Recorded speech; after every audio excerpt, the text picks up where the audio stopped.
jadi orang kaya, nanti kena fitnah, jangan hubud dunia.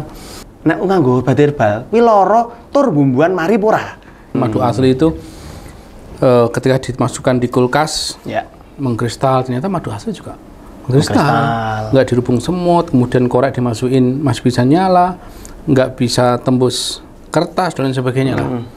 Madu asli pun bisa seperti madu palsu kalau ngujinya dengan cara begitu. Cara begitu. Gitu. Ya, ketika kita berbisnis, kok kita ngelanggar aturan Allah gitu ya, pasti rusak bisnis itu, sempit bisnis itu. Kita pernah loh makan sayur daun mangga. Hah? Daun mangga? Daun mangga.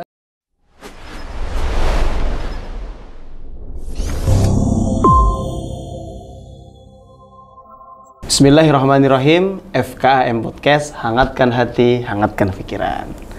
Kita pada kesempatan kali ini kedatangan tamu yang nanti kita akan membahas banyak sekali hal. Kita sapa dulu beliau, Ustadz Dwi Sartono.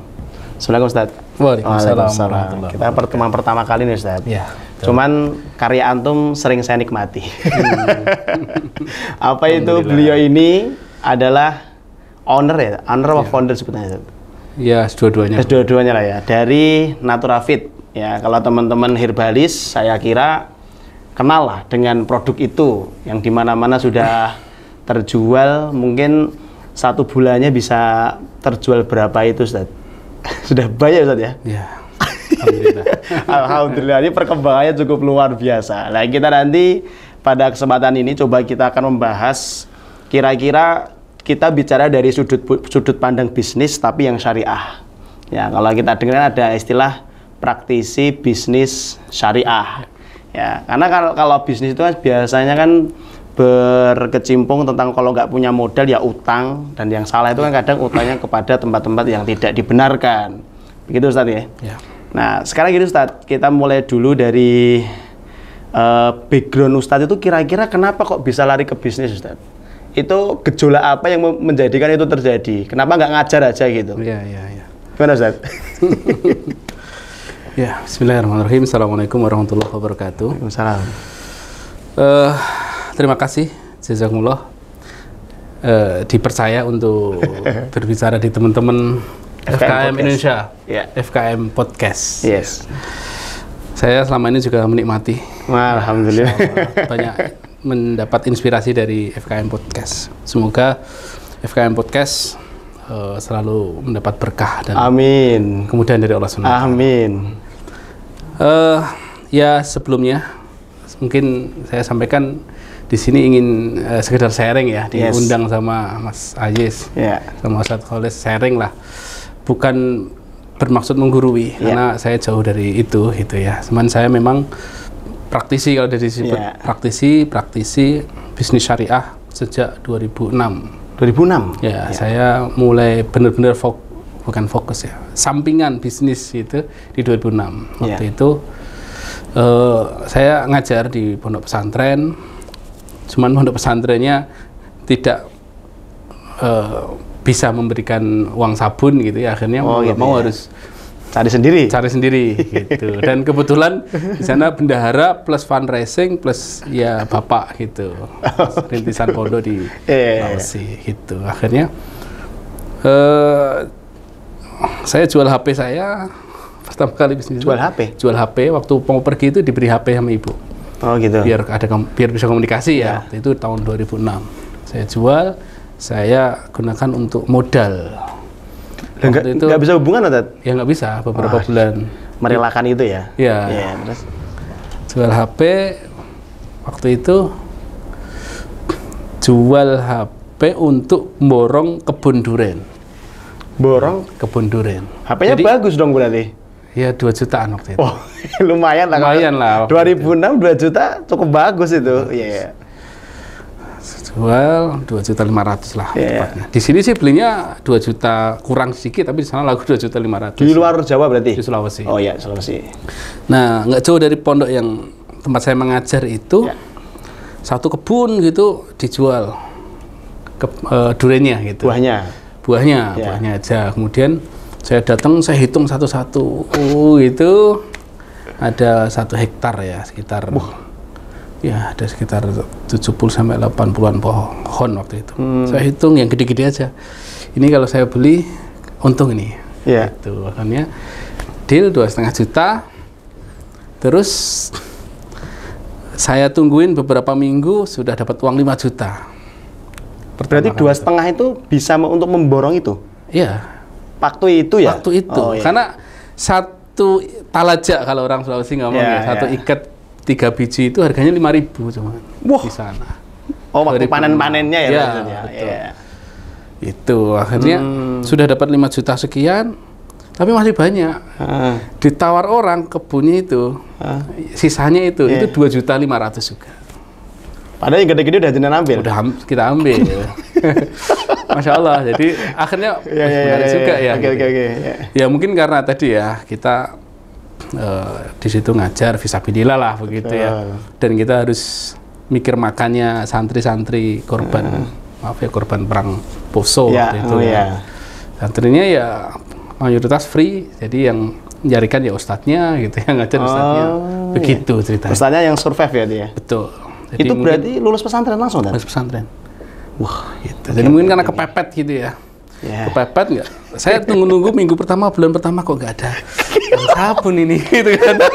Aduh, sampai saya setelah 2-3 bulan itu, saya tanyakan sama Ustadz senior, Ustadz, nggak ada uang sama sekali Ustadz ini. Buat beli sabun gitu nggak ada ya? Ya memang begini, gitu. Gitu Ustadz. Ya nunggu aja lah. Kadang juga ada sih 3 bulan sekali beli sabun itu. Saya tunggu nggak dapat. Tidak kunjung datang.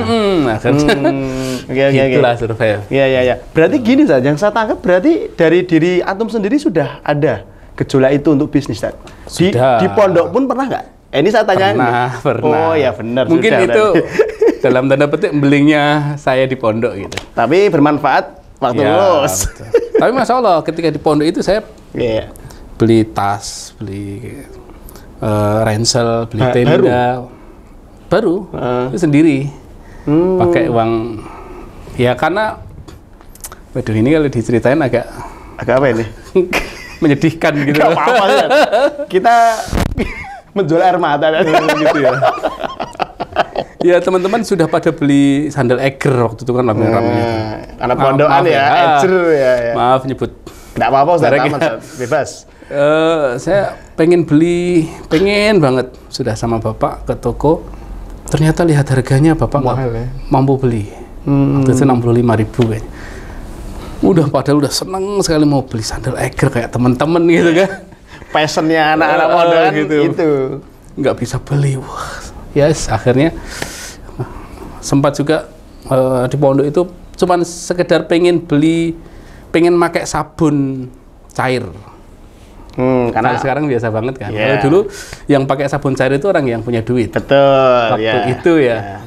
Ya kondisinya begitu. Akhirnya di pondok kalau pengen kayak temennya punya sandal gitu kan, punya tas, Eiger gitu, kayaknya harus usaha nih.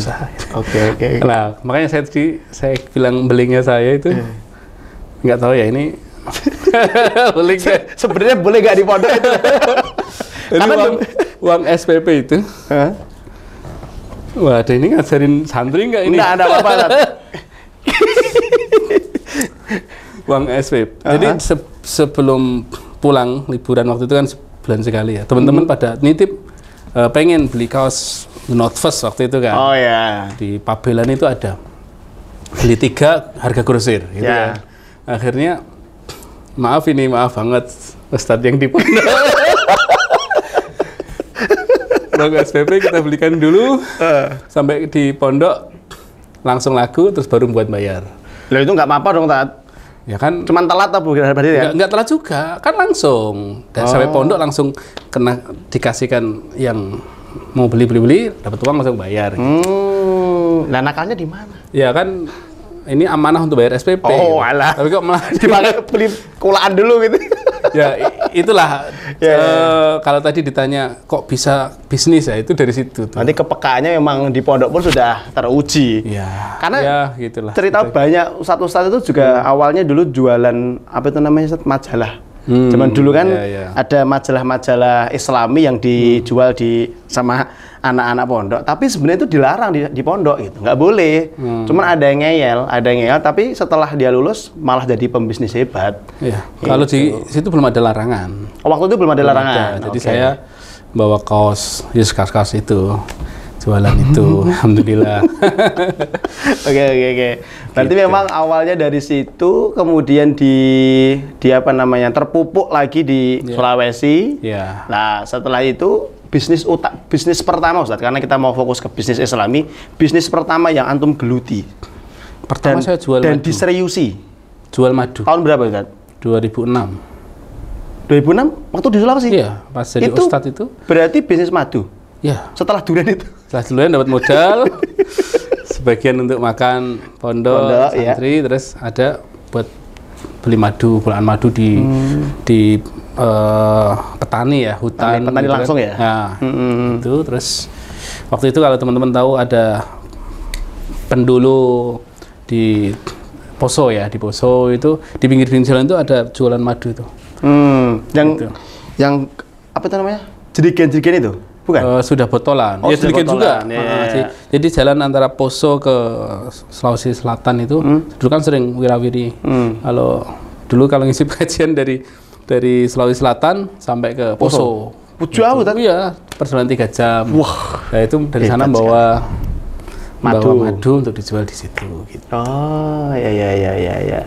Tahun 2006. Berarti duriannya udah nggak lagi, tuh? Ya, kan musiman. Berarti setiap tahun tetap durian tetap ada. Wah, itu sudah bisnismen sejati kalau sudah kayak gitu tuh. Kepepet. Terulang. Enggak kepepet itu. Waktu itu kepepet kan? Awalnya. Di pondok kepepet, ya kan? Terus di pondok kepepet. Waktu ngajar juga kepepet. Gitu. Alhamdulillah sekarang udah nggak kepepet tadi ya? Ya, alhamdulillah. Alhamdulillah. Mungkin kayak bukunya Mas J, salah satu guru saya itu, The Power of Kepepet. Gitu. The Power of Kepepet. Ya, oke. Berarti setelah madu itu begini, Tas. Selesai di Sulawesi tahun berapa, Ustaz? 2008, 2009. Cuma 3 tahun di sana? 2 tahun ya? 2007, 2008. 2 tahun aja di sana? 2 tahun. Terus lanjut balik ke Solo atau? Anur, Solo. Oh, balik ke Solo. Sekolah? Ke Anur, Mahat Ali Anur. Oh, sekolah lagi? Iya. Oh, 4 tahun? 4 tahun. Tapi sudah nikah posisinya. Oh, dulu boleh ya Mas ya? Dulu saya angkatan terakhir di Mahat Ali Anur itu. Yang boleh nikah? Yang gitu. Ya, yang boleh nikah? Non-reguler. Oh, non-reguler? Angkatan terakhir non-reguler. Oh, alah, ya. Itu tahun 2000, lulus tahun berapa itu? 2011. 11 ya? 2011, oke. Otomatis di pondok nggak bisa bisnis dong? Kan tetap bisa? Boleh pulang pergi, non-reguler kan semua. Maksudnya tetap bisa bisnis? Bisnis. Madu itu? Merintis herbal Naturafit itu pas saya kuliah. Wah, ini gongnya di sini, wah, antum malah keluarkan dulu. Gitu ya? Iya, nggak apa-apa. Iya. Oke, kalau gitu kita langsung ke Naturafit ya. Okay. Naturafit hari ini saya lihat di toko-toko herbal hampir semuanya ada tuh produk Naturafit. Dan saya dulu pernah nyoba apa itu namanya Naturafit Kids, apa itu? Yang buat anak-anak itu? Naturafit for Kids. Ya, for Kids itu. Dan itu pengakuan teman-teman sih yang titip, kemudian kita belikan, pengakuannya sih oke sih. Alhamdulillah ada wasilah kesembuhan dari situ. Nah, kalau untuk Naturafit sendiri, itu awalnya kan ini herbal ya. Yeah. Herbal itu kan nggak sembarangan orang bisa ngeracik. Nah, itu awalnya gimana? Coba-coba atau sekolah atau memang ada supplier pertama? Yeah. Gimana, Ustaz? Awalnya saya jadi distributor herbal di Sulawesi Selatan. Pas ngajar di pondok tadi. Balik lagi sana lagi. Ya, itu jadi distributor produk herbal. Waktu itu ada produk Royal Fit lah gitu ya. Berarti itu di sana besar herbalnya itu? Saya distributor Sulawesi Selatan. Gitu. Wah, satu provinsi? Iya, kan dia ngerintis juga. Jadi mungkin belum butuh disuruh gede gitu ya. Yang penting nyebar sih gitu. Oke. Itu terus kok lumayan gitu ya hasilnya. Jadi dapat modal dari duren buat beli madu kan. Satu kategori tuh madu sama herbal ya, makanya mirip-mirip ya.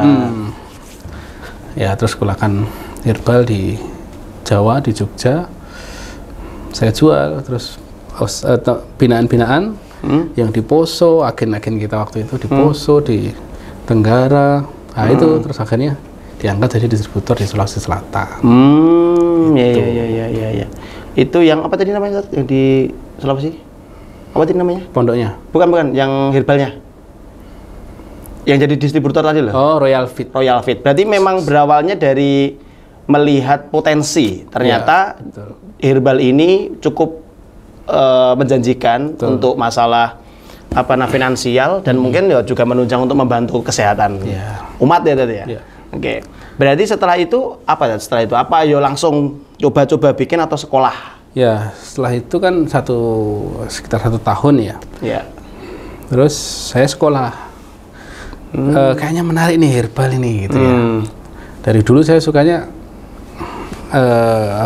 tertantang untuk berwira swasta memang ya. Akhirnya kalau cuma jualan aja, mikir saya kok maaf banget ya, para produsen, mengayakan para produsen gitu loh ya. Kalau cuma jualan, mengayakan para produsen gitu. Betul. Kita optimis, pasti bisa lah untuk buat kayak gini. Ternyata cuma habatus sauda, digiling, dikapsuli, selesai. Gitu. Berarti kan produk Naturafit pertama itu? Ya, habatus sauda. Habatus sauda? Iya. Oke. Nah sekarang gini Ustaz, waktu Naturafit itu muncul dengan habatus saudanya, kan otomatis di Solo ini sudah banyak. Iya. Sudah banyak merek-merek herbal. Apakah jenengan tidak melihat, wah ini saingannya besar nih? Yang antum melihat apa Ustaz? Kok bisa ngambil ranah itu padahal pesaingnya waktu itu belum banyak? Saya kan jadi distributor Sulawesi Selatan untuk herbal, merek tersebut. Saya udah punya jaringan. Waktu itu saya membuatnya kan masih di Sulawesi, di Pondok. Naturafit itu pertama di Sulawesi? Akhirnya di Sulawesi. Alah, saya kira sudah di Solo.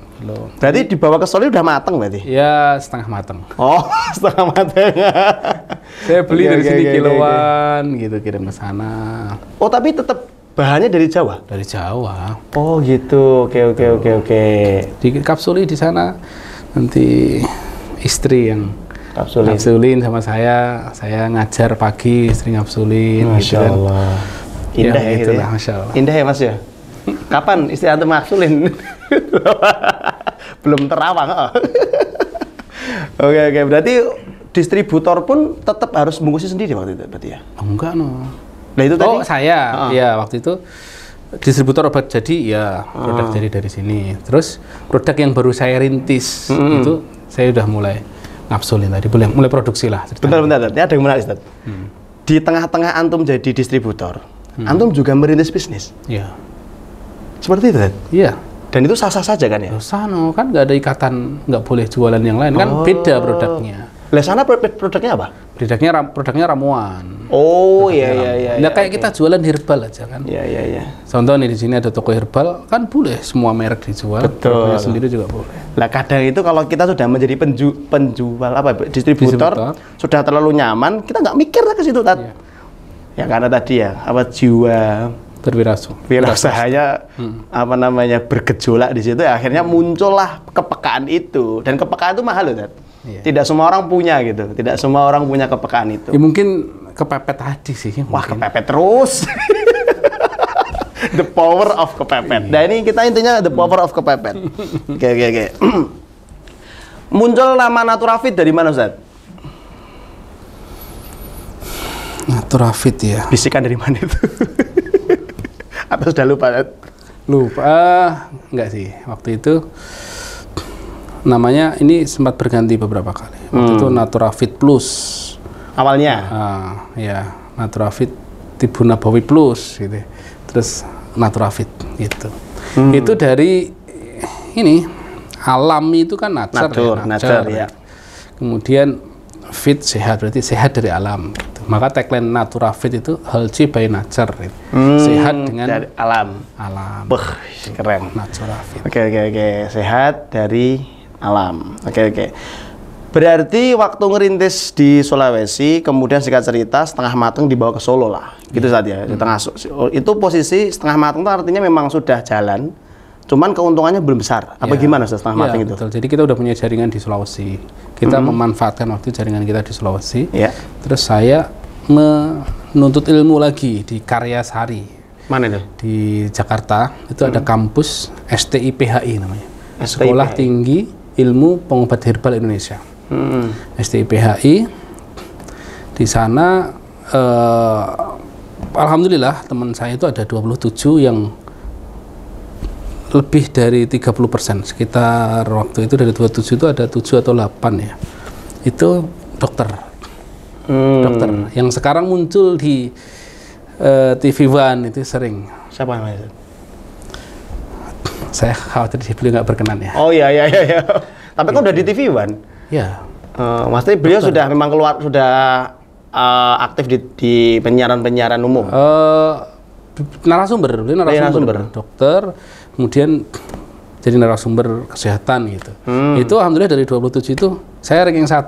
Masya Allah. Gitu. Allahu Akbar. Jadi tambah pede gitu loh Mas, semangat. Wah ini berarti saya yang bukan dokter gitu aja bisa gitu loh. Tambah semangat, tambah termotivasi ya. Alhamdulillah pulang tambah buat ramuan-ramuan itu alhamdulillah sampai sekarang. Tapi ya sudah mungkin lebih 5 tahun nggak megang ramuan, sudah teman-teman yang megang. Oh berarti dulu awal itu benar memang antum langsung dari tangan jenengan? Langsung saya yang ngaduk, saya yang ramu, saya yang nimbang. Saya yang belanja, dulu belanjanya itu 1 on, 2 on karena modalnya. Dikit-dikit ya? Iya, 1 on, 2 on, 3 on gitu. Diramu gitu. Jadi kalau kita melihat dari pengalaman Ustadz Dwi ini kan, jadi awalnya memang kepepet, kemudian nggak ada modal, tapi yang berjalan idenya. Nah, terkadang ide itu yang tidak semua orang miliki. Nah, lantas gimana Ustadz untuk menyikapi bisnis secara Islam itu sebenarnya perlu modal dulu atau mental dulu Ustadz? Kalau misal saya punya keberanian, punya ide tapi nggak punya modal, terus ada orang yang punya modal tapi nggak punya ide, cupet aja gitu, nggak bisa ngembangin uangnya itu. Kalau dari pandangan antum gimana Ustaz menyikapi itu Ustaz? Ya, justru yang paling pertama itu adalah niat. Kalau orang ngomong mungkin mental ya. Kalau saya lebih ke niat. Dalam ilmu manajemen atau bisnis macam-macam itu, ini macam-macam namanya, ada big purpose, grand purpose, strong way, vision dan lain sebagainya. Padahal Rasulullah SAW dengan mukjizatnya Jawami'ul Kalim sudah menyampaikan innamal a'malu binniyat wa innamal likulli imri'in ma nawa. Dari situ sudah mencakup semua ilmu-ilmu yang sulit diucapkan dari big purpose, grand purpose, kemudian strong way. Antum jangan nyindirannya tadi. Itu padahal cukup dengan niat itu. Niat yang benar. Niat yang lurus itu kan. Likul limri'in mana. Setiap orang akan mendapatkan apa yang dia niatkan. Betul. Gitu. Udah niat dulu. Niatnya harus lurus. Karena banyak yang berkeyakinan waktu itu. Saya qadarullah ya, ini kok linear gitu. Waktu bahas bahasa Arab, karena tulis bahasa Arab itu tulisan saya itu investasi syariah, syirkah. Bahas itu? Syirkah. Langsung Ustaz Hakim sendiri yang Masya Allah gitu. Kemudian karya tulis bahasa Indonesianya itu bisnis sukses tanpa melanggar syar'i. Gitu. Bisnis sukses tanpa melanggar syar'i. Ya, itu karya tulisnya. Kemudian di Mahat Ali Anur, kok dari sekian banyak judul yang saya tawarkan, yang saya ajukan gitu, yang dipilih investasi syariah dalam perspektif syar'i gitu. Investasi syariah lagi. Ya. Linear nyambung gitu. Terus. Nyambung gitu. Tapi waktu itu antum udah sadar belum, Tat? Kalau emang jalannya antum di situ? Belum ya? Belum. Oke. Nah, banyak yang beranggapan bahwa jangan jadi orang kaya waktu itu kan.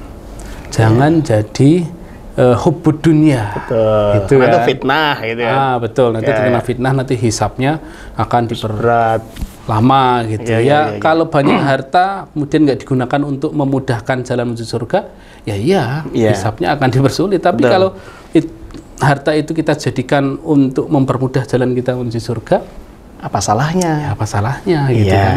Toh juga sahabat-sahabat, Masya Allah, kaya-kaya. Ya. Kalau 5 orang sahabat terkaya itu kan, Abdurrahman bin Auf meninggalkan 6,5 triliun. 6,5 triliun. Itu ketika dinar di angka 1,9 juta. 1, sekian juta. Sekarang padahal sudah 4 ya? Iya, sekitar itu ya. Gitu. Jadi mungkin baru 2 kali lipatnya. Gitu. Kemudian ada sahabat Zubair bin Awam, itu punya 3,5 miliar. 3,5 triliun. Kemudian Abdurrahman bin Auf itu 2,5 triliun ketika meninggal. Dan macam-macam lah. Itu Masya Allah, sahabat-sahabat ini orang kaya-kaya. Termasuk penopang dakwah Rasulullah ini orang kaya-kaya semua. Abdurrahman, Utsman, Abu Bakar, Umar, itu kan orang kaya semua itu. Dan itu semua pembisnis. Semua pembisnis. Gitu. Artinya uangnya itu benar-benar uang yang mutar untuk dalam bisnis yang benar. Betul. Makanya ketika saya nulis-nulis itu, lah ini orang-orang hebat semua, orang-orang besar, orang kaya semua ini. Orang-orang yang di sekeliling Rasulullah ini gitu ya.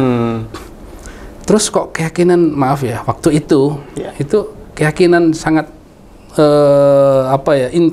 intens sekali masuk ke keyakinan saya gitu. Maksudnya di sekitar saya itu menyampaikan jadi orang kaya, nanti kena fitnah, jangan hubud dunia, macam-macam lah. Gitu. Akhirnya tadi suara-suara itu nyerang kita ya tadi. Akhirnya setelah saya menulis itu, ini keyakinan yang salah gitu. Nah, maka saya sampaikan di awal, niat dulu, niat yang benar. Pengen mandiri biar tidak merepotkan orang lain, pengen kaya supaya bisa ikut dakwah, penopang peradaban Islam. Itu kan bicara peradaban. Begitu. Oke. Jadi memang yang pertama yang harus kita cari niat dulu. Niat dulu. Kalau bahasa tadi ya mental gitu. Mental, tapi mental yang benar gitu loh. Betul. Mental yang benar. Kalau bahasa bisnisnya, kalau teman-teman yang bisnismen ada vision. Tadi big purpose, grand purpose, kemudian big way, strong way, dan lain-lain lah. Tapi intinya niat lah. Intinya itu semua terangkum jadi satu. Niat. Oke. Sekarang kalau bicara masalah niat, antum ada nggak figur yang menjadikan antum keluar tuh niat dari pertama kali dulu di pondok atau semenjak itu? Siapa Ustaz? Boleh disebut nggak? Sudah di podcast di sini. Sudah diundang di sini. Iya kah? Iya. Saya boleh nebak nggak ya? Boleh. Atau berarti apa? Ya, betul. Oh iya. Itu kan Ustadz kita kan dari DS. Masya Allah beliau sibuk di pondok, tapi punya kerajaan bisnis yang begitu besar. Gitu. Besar betul. Itu inspiratif banget.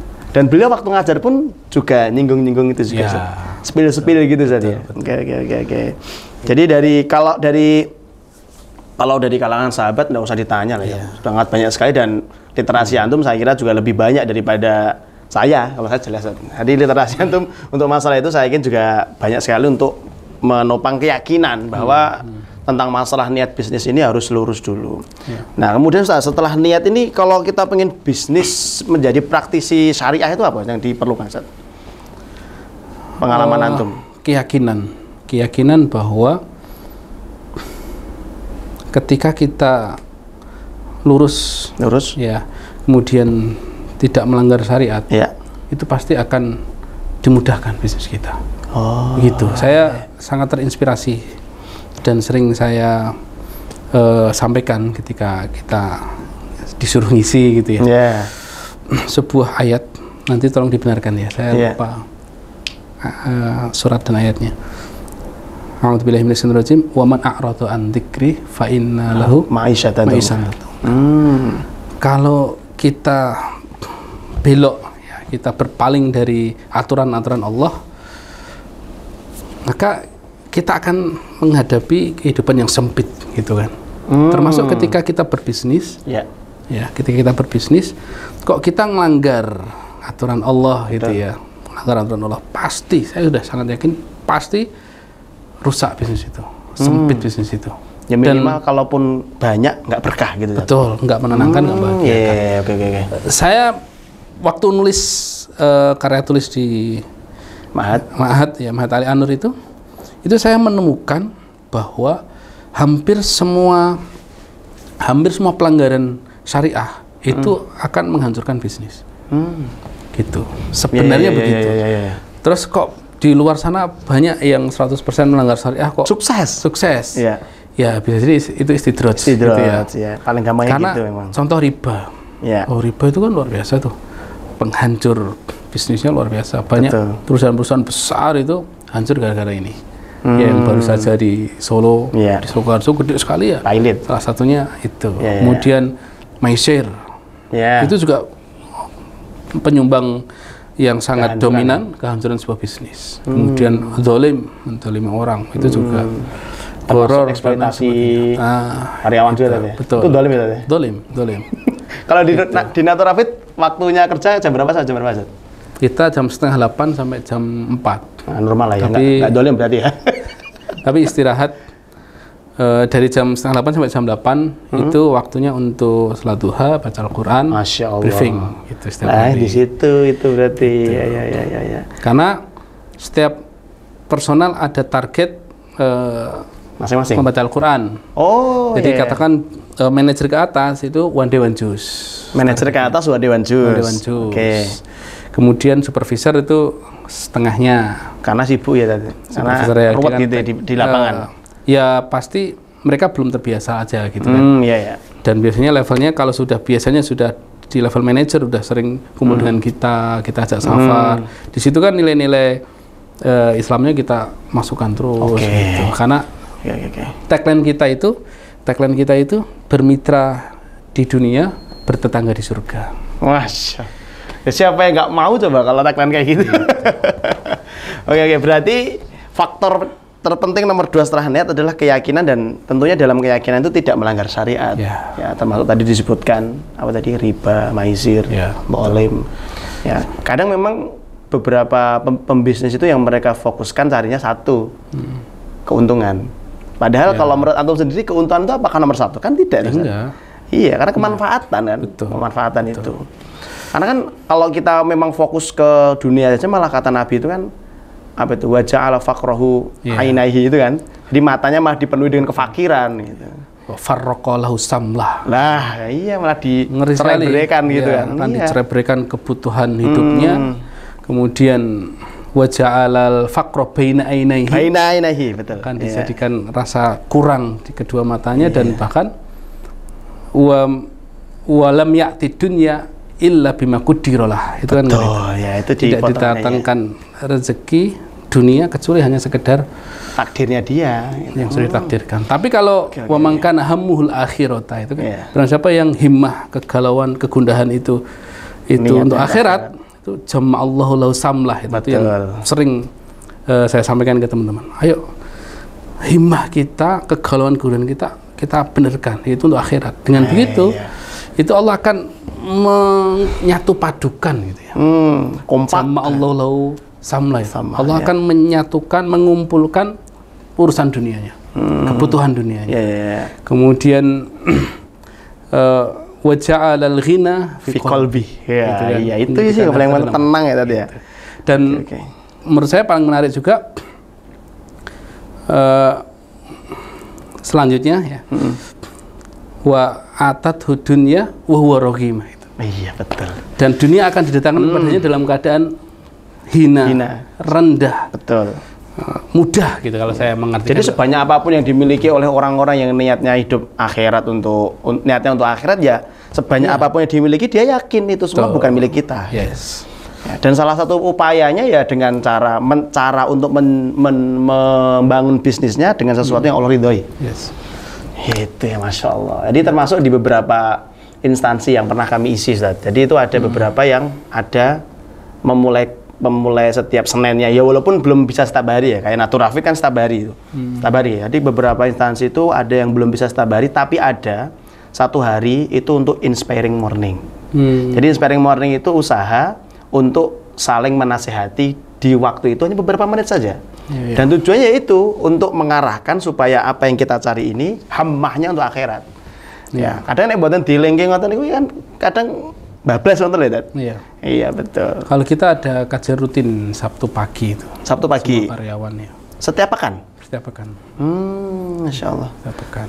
Yang dibahas seputar Islam atau fokusnya ke bisnis, kekuatan bisnis? Islam. Jadi kita ingin secara umum ya, memberikan nafkah batinnya gitu, dengan siraman-siraman rohani. Jadi salah satu bentuk apa ya istilahnya, feedback dari owner ke karyawan. Jadi kebahagiaan itu kan nggak akan bisa didapat kecuali dengan iman gitu lah. Nah, kita pengen dari jasadnya kita beri berupa apa namanya ma'isyah gitu ya. Kemudian dari rohaninya kita dapat kajian dan setiap pagi ada salat duha, baca Al-Qur'an itu.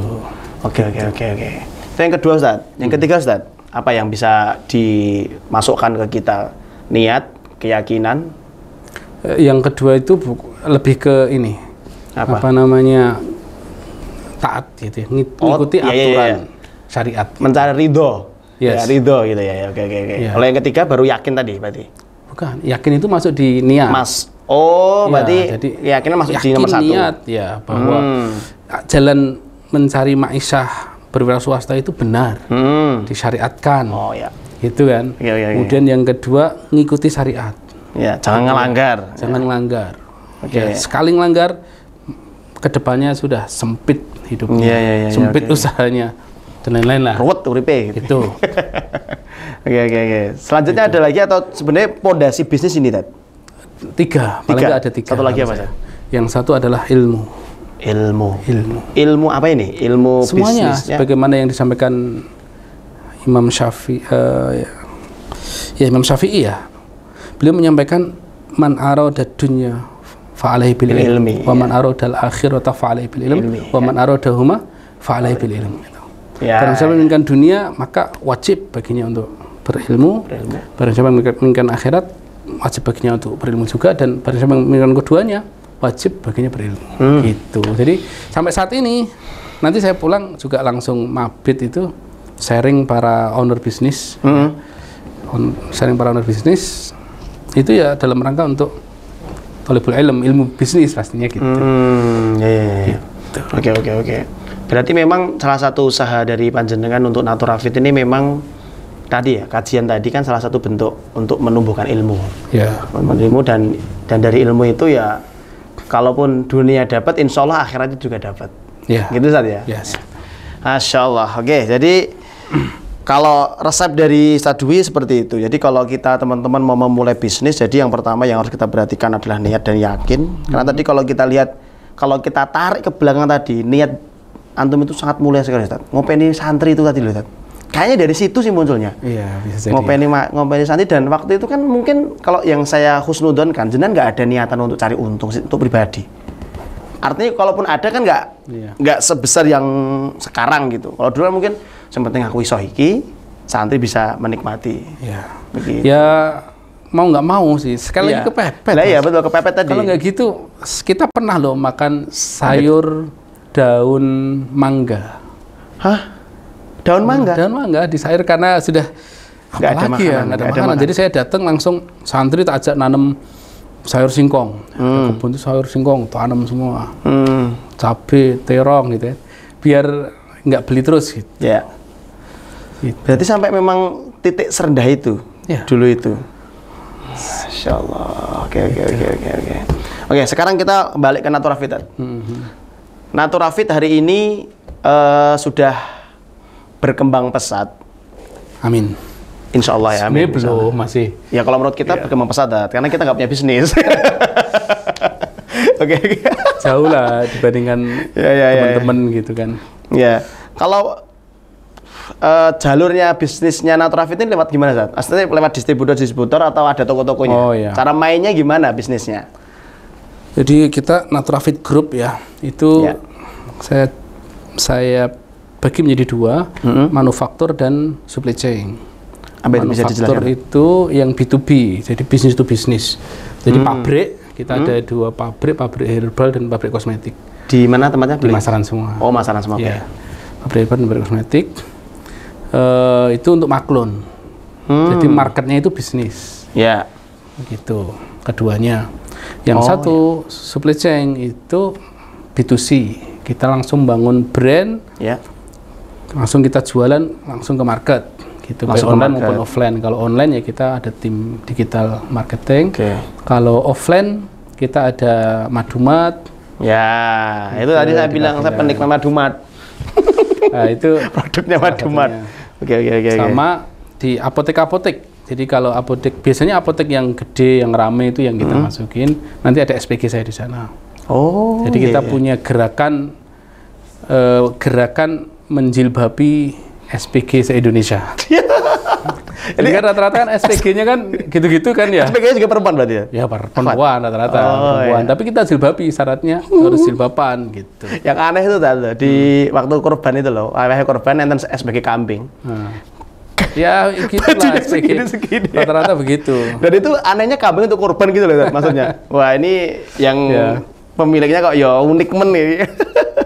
Oke, tapi produknya yang tadi, yang bisnis to bisnis tadi, sama ini sama nggak? Beda. Oh beda memang. Beda. Jadi B2C itu kita ada brand Naturafit, itu brand middle up class lah gitu ya. Harganya paling murah 140. Menengah ke bawah berarti? Menengah ke atas. Menengah ke atas. Sampai 245. Itu di apotek-apotek yang K24, Kimia Farma. Banyak apotek sana ada itu, Naturafit. Brand Naturafit. Jadi ada belasan produk itu di apotek-apotek itu. Kita baru Jawa Tengah, Jawa Timur, Jogja. Untuk Jawa Barat belum karena saya merasa belum siap. Kemarin ada permintaan Kimia Farma di Jakarta. Waduh, kita belum siap lah untuk masuk ke. Apanya belum siap apanya? Satu pajak. Oh. Kita baru kena. Kalau itu saya yakin sih. Tapi sebenarnya untuk SDM-nya mencukupi itu, untuk masalah itu. Ya, pajak sama kita belum menemukan winning formula. Gitu. Jadi sebelum ekspansi itu harus ketemu winning formula kalau saya nyebutkan di teman-teman. Winning formula itu terdiri dari 3. Apa sih itu? Produknya harus winning, menjawab kebutuhan market, gitu ya. Kemudian kontennya harus jelas, harus tepat, harus bisa menyasar. Kemudian yang ketiga marketnya jelas gitu. Marketnya tepat, jadi positioning kita di mana gitu. Termasuk segmentasinya gitu. Nah, kita lebih ke produknya. Fokus di produknya. Ya, produknya belum siap. Satu pajak, satu pajak, yang kedua produk. Masih menemukan produk yang paling tepat untuk menyasar ke semua market. Gitu. Oke. Ya, berarti teman-teman kalau memang nggak sempat ke toko-toko herbal, di apotek pun sekarang ada ya. Itu Naturafit, brand Naturafit di apotek. Brand Naturafit, sama Baby Shop, Naturafit for Kids rata-rata di Baby Shop. Baby Shop? Ya, Baby Shop rata-rata di Solo Raya, di mana Jawa Tengah, Jawa Timur. Jawa Tengah, Jawa Timur DIY itu ada Baby Shop. Kalau di toko-toko herbal itu rata-rata produk yang middle low ya, harga 65 lah paling mahal. Itu ada merek kayak Brownfit, yang lama-lama malah produk lama-lama kita. Masuk di toko-toko herbal. Toko herbal. Oke, Tad, sekarang gini Ustaz, saya pengen tanya kalau misal kita bicara kasus boleh nggak, Tad? Boleh ya, Tad ya? Bicara kasus nih. Semoga bisa menjawab ya. Iya, karena yang banyak orang bicarakan itu kan gini, anak saya sakit misal, anak saya sakit, pengennya cepat sembuh, yo kimiau gitu. Nah, sedangkan ternyata dari herbal itu ada banyak solusi dengan obat-obat yang lain. Nah itu menurut antum gimana untuk menyikapi ketika ada, kita bicara anak dulu, anak kecil aja, kan tadi ada Naturafit Kit, for Kid. Itu cara antum, kenapa antum membuat Naturafit for Kids itu landasannya apa gitu? Padahal yang di masyarakat luas tahu itu nek nganggo obat herbal kuwi lara tur bumbuan mari pura. Itu yang saya dengar, Ustaz. Nah, itu gimana Ustaz nanggapinnya kalau selaku pelaku usaha itu? Yang pertama, kalau memang sakitnya itu darurat kayak parah gitu, dalam itu mau nggak mau dokter, biar dianalisa sama dokter, kemudian herbal membantu. Berarti apa ya untuk menjadi ini apa namanya obatnya jadi berbarengan gitu? Ya, kolaborasi sama produk kimia itu sangat memungkinkan. Tapi kalau penyakitnya biasa kayak panas, pilek, kemudian untuk suplemen, nah itu cocok gitu. Itu kita pakai madu, dan madunya pun ini yang menurut saya harus diperhatikan ya. Jadi kita membranding madu kita madu alami. Madu alami. Ya, madu alami. Maksudnya apa? Madu yang yang dihasilkan oleh lebah yang makan makanan dari alam. Jadi tidak pakai apa itu namanya? Nectar atau apa itu? Bukan. Jadi banyak di pasaran yang harganya maaf ya biasanya murah gitu. Jumlahnya banyak gitu. Itu lebah itu dikasih gula atau air gula. Dikasih makan. Dikasih makan gula atau air gula. Itu. Dan hasilnya beda. Rasanya beda. Kalau orang udah peka beda. Tapi dia biasanya ngeklaim ini dihasilkan oleh perut lebah gitu ya. Ya bener. Bener gitu nggak ya. Salah. Tapi nggak alami tadi. Nah, kalau kita jamin bahwa madu yang kita gunakan ya di Naturafit itu madu alami, madu yang benar-benar dihasilkan oleh lebah yang makan dari alam. Gitu. Oke. Karena kalau kita merujuk ke ayat tentang madu ya, itu di situ jelas lebah-lebah yang mencari makan di bebatuan, di gunung-gunung gitu. Bukan lebah yang dikasih makan gula, dipakani gitu. Dipakani lah itu menurut saya justru nggak toyib. Halal tapi nggak toyib. Ya. Walaupun tetap namanya madu dari lebah. Betul.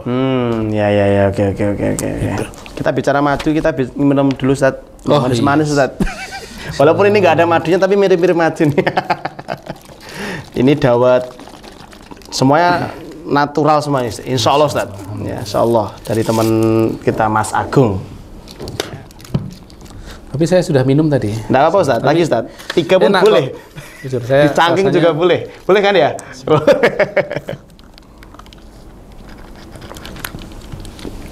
Oke.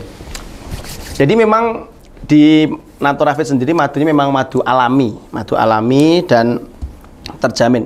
Untuk itu sendiri, punya sendiri atau ngambil? Kita punya perkebunan lebah, ada di Pati, ada di Dumai. Saya juga pernah ke sana ke Dumai. Ke Dumai juga ya. Ada ya.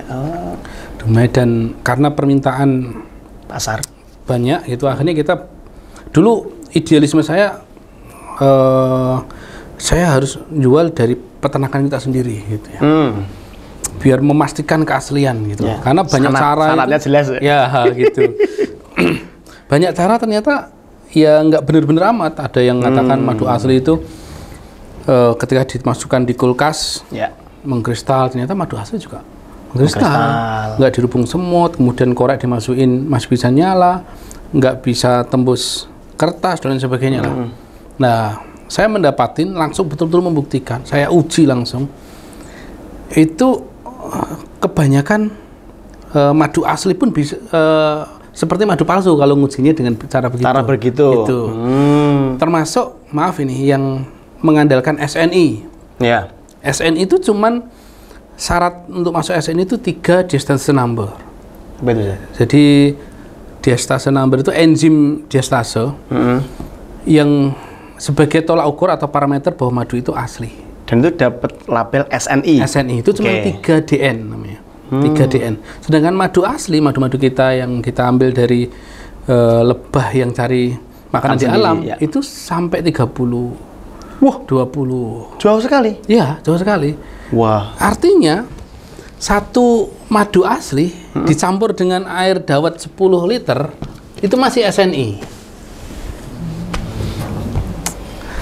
1 liter madu dicampur dengan 10 liter dawet. Karena perbandingannya 3 banding 10 tadi ya? 30 malahan? Iya. Wah, begitu. Oke. Kita pernah 42 begitu Mas. Tinggi sekali. Ya, kalau yang paling bagus berapa? Pernah nggak? Iya, itu. Sekitaran itu ya? 30-an gitu. Tapi kalau di produk madu kita cukup DN 8+. DN 8+. Ya, itu kode bahwa itu di botolnya ada? Ada, di madu Naturafit itu ada DN 8+. Karena walaupun kita biasa dapat 20 diastase number, 25, 30, cuman untuk cari aman udahlah 8 aja. Toh SNI cuma 3 gitu. Oke. Gitu. Masya Allah. Ini nanti tak cek lah di rumah lah. Ada nggak yang Naturafit Honey lah ya. Oh yang Naturafit Honey. Yang Naturafit Organic Honey itu sudah pakai itu. Ya. Dan kita karena tadi permintaan banyak, kemudian peternakan kebun-kebun kita nggak cukup, akhirnya kita kerjasama sama petani yang harus lulus sertifikasi dari Naturafit. Ya, sertifikasinya itu minimal ada 3. 1 dia Muslim, sholat 5 waktunya taat di masjid. Petaninya ini? Ya, petaninya dan distributornya, maksudnya pengepulnya. Ya. Yang ketiga, dia tidak pernah terisukan ngoplos madu atau memanipulasi madu. Kalau sudah dia terisukan, dia terisukan. Pernah pun nggak lolos? Nggak lolos. Gitu. Jadi 3 itu syarat mutlak menjadi supplier madu kita. Jadi teman-teman penonton semuanya kalau memiliki 3 syarat ini, silahkan. Boleh kerjasama dengan kita. Boleh. Nanti muncul di barcode. Jadi sini ada barcode sanad ya. Di madunya? Di madunya, di kemasan. Di botolnya ya? Ya, nanti muncul siapa sih orang-orangnya. Wah, ada. Petaninya ini, pengepulnya ini, kemudian ke kita. Karena menurut saya, satu-satunya cara untuk mengetahui keaslian madu, itu kita nongkrongin lebah saat cari makan. Lah gimana caranya? Mas? Di mana dulu ya? Yuk, kapan yuk? Itu kebun. Gimana caranya? Ya, kalau ya tinggal nongkrong aja di kebun gitu loh. Nongkrong di kebun? Ya, nongkrong di kebun yang di situ ada kotak-kotak madu kita gitu ya. Pastikan tidak ada yang ngasih makan gula di situ. Wah, ya, berarti nongkrong jangan ditinggalkan. Berarti di kebun-kebun yang punyanya Naturafit sendiri, itu ada yang nongkrong setiap hari? Ada penjaganya. Gitu. Jadi caranya kita mengetahui bahwa lebah itu cari makannya di hutan. Itu paling benar, paling aman memastikan bahwa madu itu asli. Tapi kalau nggak mau serepot itu, cari yang membawa bahwa madu ini adalah asli. Cari yang membawa dan antum percaya, pastikan bahwa yang membawa itu kredibel. Oke, minimal dengan 3 syarat tadi. Dengan 3 syarat tadi. Wah. Kalau nggak mau repot itu, serahkan pada ahlinya. Oke. Naturafit Group. Gitu. Oke. Jadi tadi masalah madu anak tadi justru bahaya ketika kita tidak bisa memastikan bahwa madu yang digunakan itu madu alami. Mungkin yang beredar di kalangan masyarakat tadi itu nggak sembuh, kemudian nggak sembuh, kemudian tambah sakit. Ya. Apalagi yang punya riwayat diabetes, bahaya sekali tuh. Karena ada campuran tadi ya? Iya. Makanannya, oke. Ya, kalau orang biasa menyebutnya dengan istilah SOS. Apa itu? SOS itu sintetis, oplosan, dan sirupan. Sintetis itu 100% palsu, oplosan itu dioplos antara asli dan palsu. Bahan baku madu. Kemudian sirupan itu yang lebah dikasih makan gula tadi. Rata-rata itu yang digunakan. Oke, sekarang gini, saya mau tanya. Kita memposisinya sebagai orang awam, cara melihatnya gimana? Kalau mau beli madu? Ya tadi, satu kalau mau nongkrongi. Enggak. Kalau nongkrongi kan nggak mungkin. Oke, kalau nggak mau, pastikan yang membawa madu ini adalah orang yang kredibel, yang terpercaya, yang solih. Seperti memastikan hadis gitulah. Walah, bicara mustalah hadis nanti. Iya. Kita pernah punya merek namanya Mutasyadid. Merek apa itu? Madu. Ya Allah. Karena memang saking telitinya. Okay, ada merek kita juga namanya Sikoh. Luar biasa Judadi. Karena memang cara pembuktian kita dengan cara begitu gitu. Ya, karena effortnya cukup luar biasa, melelahkan. Yes. Makanya harga madu kita rata-rata mahal. Iya. Saya bandingkan di yang lain paling mahal. Kok rada larang ya? Iya. Tapi kita pede kok. Iya. Karena tujuan tadi bukan untung, tapi kebermanfaat. Kita ingin tagline saya itu jembatan sehat. Jembatan sehat. Ya, kita ingin menjadi jembatan sehat dari Allah ke. Iya. Kalau buku ada jembatan ilmu ya. Mungkin gitu ya. Gitu. Ada tagline-nya jembatan ilmu. Oke. Itu tagline kita tahun 2000 awal-awal itu jembatan sehat. Sekarang ganti. Kenapa ganti? Bagus loh itu. Ya karena market kita itu middle up, maka tagline-nya juga harus disesuaikan. Inggris. Gitu ceritanya. Itu strategi kita. Dan kelihatannya mau sampai ke luar negeri sih kelihatannya. Insya Allah. Pengennya Ustaz ya? Iya, kemarin udah, ya semoga doain lah. Kemana? Malaysia? Kedatangan Syekh dari Timur Tengah. Timur Tengah malah? Iya, mau dipasarkan di sana. Wah, di mana? Boleh disipil atau enggak? Nantilah. Oh belum, karena belum ya tadi. Oke. Baru didatengin, sampel dibawa sekian banyak. Gitu. Datang ke pabrik. Oke. Sekarang saya penasaran. Ini penasaran saya saja Ustaz. Putra berapa Ustaz? Enggak, saya cuma pengen tanya, kalau putra-putra ini sakit, apakah ya natural fit gitu loh maksud saya? Bukan kayak yang lain. Iya, itu pasti. Anak saya sejak kecil nggak minum susu formula. Nggak minum full ASI selama 2 tahun itu? Iya, atau kalau maaf ini, kalau ibunya sudah hamil, ya, kemudian ASI-nya berkurang, ganti madu. Iya. Air madu? Air madu. Madu 1 sendok atau dilarutin? Dilarutin. Aman tadi tuh? Aman. Yang penting madu alami aja udah. Sejak bayi anak saya semua minum madu. Yang penting pastikan madunya madu alami. Alami, oke. Gitu. Sampai sekarang nggak pakai susu. Ya diantaranya ada yang kan, banyak kan anaknya itu. Tapi ada beberapa yang pure 100% madu. Oke. Kalau berapanya tadi nggak bisa dijawab tadi? 4 sih. 4 dari yang lama. Gitu. Dari yang pertama 4. Dan gini, masing-masing anak itu kan kadang kekebalan tubuhnya beda-beda. Ada nggak di antara putrane panjenengan yang sampai hari ini dalam tanda kutip dikasih herba nggak bisa gitu, harus kimia gitu? Maksudnya cuman ada. Anak saya jarang sekali minum kimia. Oke, berarti artinya ini bisa jadi solusi kalau memang penyakitnya penyakit yang ringan, dalam tanda kutip penyakitnya tak cilik gitu lah. Ya segini aja. Gimana anak saya 12. Oke, akhirnya dibuka juga. 12. Mungkin ini agak tega ya, tetapi jujur ini jadi laboratorium hidup saya. Wah, ini menarik deh. Gimana itu? Akhirnya lahirlah Naturafit for Kids. Berawal dari anak saya banyak, kecil-kecil gitu ya. Wah, ini kalau saya kasih, maaf ya, susu ya situlah krim gitu ya kan, waduh ini bahaya sekali gitu kan. Silahkan cari tahu lah bahayanya. Betul. Itu kan ada yang kandungannya cuma 7%, ada yang 10% susunya itu. Glukosanya sangat banyak. Nah, glukosanya sekian puluh persen gitu ya. Ini bahaya sekali gitu. Akhirnya saya kasih suplemennya, gantinya susu itu madu. Terus anak-anak sakit, pilek, panas dan lain sebagainya, di rumah selalu sedia Naturafit for Kids. Ada yang nomam untuk demam, ada yang kurkubi, ada yang untuk kecerdasan, ada yang untuk stunting. Itu ada sekitar 8 atau 9 paket Naturafit for Kids. Waduh, maaf ini kok jadi promosi. Nggak apa-apa, Das. Jadi seluruh putra putri panjenengan minum itu gitu. Minumnya itu. Oke, jadi kan kita sebagai orang tua bisa jadi itu menjadi satu solusi gitu loh. Kalau memang kita ingin mencari hal itu. Karena memang mau nggak mau kita juga harus sebagai orang tua harus hati-hati, terutama orang-orang tua yang baru-baru punya momongan kan harus hati-hati gitu.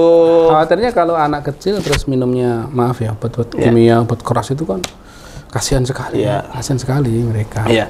Kalau melihat tadi ide jenengan memunculkan Naturafit dari kasus mungkin anak sendiri karena kasihan kalau dikasih susu ini dan itu tadi, dan itu juga banyak terjadi dimanapun. Kemarin juga kita podcast di sini. Ada Ustaz siapa itu yang dari Pekalongan yang punya pesantren tuna rungu. Ustaz siapa namanya?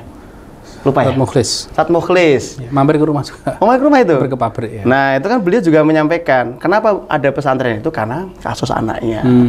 Ya, itu kan mungkin bisa jadi solusi dan termasuk di antara penyebar kemanfaatan yang jadinya kalau anaknya aman, otomatis ya anak-anak yang lain insya Allah juga aman. Tapi anu nggak ada ketakutan waktu awal-awal, nggak tengok kira-kira piye. Kan kadang orang tua buat uji cobanya anaknya gak gelem. Kan kita gitu. Kita sudah yakin. Udah yakin, oke. Rodo antikri tadi kan. Terus yuridu bikumul yusra wala yuridu bikumul usra. Semua syariatnya itu Allah ingin kemudahan. Termasuk lebah, madu dan lain sebagainya itu Allah ingin memudahkan gitu. Tidak ingin menyusahkan. Dan seluruh syariatnya termasuk syariat yang lain-lain. Oke, siap. Oke, terakhir Ustaz, saya pengen tahu konsep hidup jenengan apa Ustaz? Tentang masalah bisnis dan sebagai seorang muslim pembisnis. konsep hidup supaya bisa memotivasi kita semuanya dalam berbisnis khususnya dan sebagai seorang hamba lah. Oke. Gimana Ustaz? Saya terlahir di sebuah desa yang pergerakan Islaminya cukup kuat. Ya. Kemudian mondok di sebuah pondok yang mengkader aktivis. Ya, ulama gitu ya. Kemudian langsung ditugaskan di pondok yang sama ruhnya. Ya. Kemudian aktivitas sehari-hari juga dakwah gitu ya. Kemudian jadi pengurus masjid dan lain sebagainya. Itu saya banget gitu. Bahwa dari dulu ditanamkan oleh orang-orang dekat saya termasuk saudara saya, kalau hidup sekedar hidup, keras juga hidup kan gitu ya. Maka jadilah hidup itu bermanfaat. Gitu. Maka saya pengen mengambil manfaat dalam hidup sebanyak-banyaknya, yang manfaat itu nanti saya panen di akhir. Begitu. Termasuk dalam bisnis, saya pengen tadi memberikan manfaat seluas-luasnya, memberikan solusi-solusi termasuk anak-anak yang sakit, kemudian imunitas anak dan lain sebagainya lah. Ini niat kita ingin memberikan manfaat seluas-luasnya. Berarti intinya sebagai seorang muslim harus memberikan kebermanfaatan dalam hal apapun. Kalau mungkin Ustaz Dwi mungkin dalam segi herbal, mungkin kita teman-teman sekalian punya potensi sendiri. Dan kita harus melihat potensi itu jangan hanya sebagai manusia, tapi jadilah seorang hamba yang tidak lupa dengan hamba dan tidak lupa dengan Robnya. Begitu Ustaz nggih, matur nuwun sudah berkenan hadir di tengah-tengah kesibukan panjenengan. Semoga terus diberikan keistiqomahan, kemanfaatan dan keberkahan selama hidupnya. Dan semoga istri, anak-anaknya sehat di rumah Ustaz. Dan semoga terus bisa berkembang natural fit dan semoga terus bisa melebarkan sayap ke mancanegara. Amin ya rabbal alamin. Matur Ustaz, jazakumullah khairan. Semoga bisa balik dengan selamat. Sekian. Sampai jumpa di podcast selanjutnya. Assalamualaikum warahmatullahi wabarakatuh. Waalaikumsalam warahmatullahi wabarakatuh.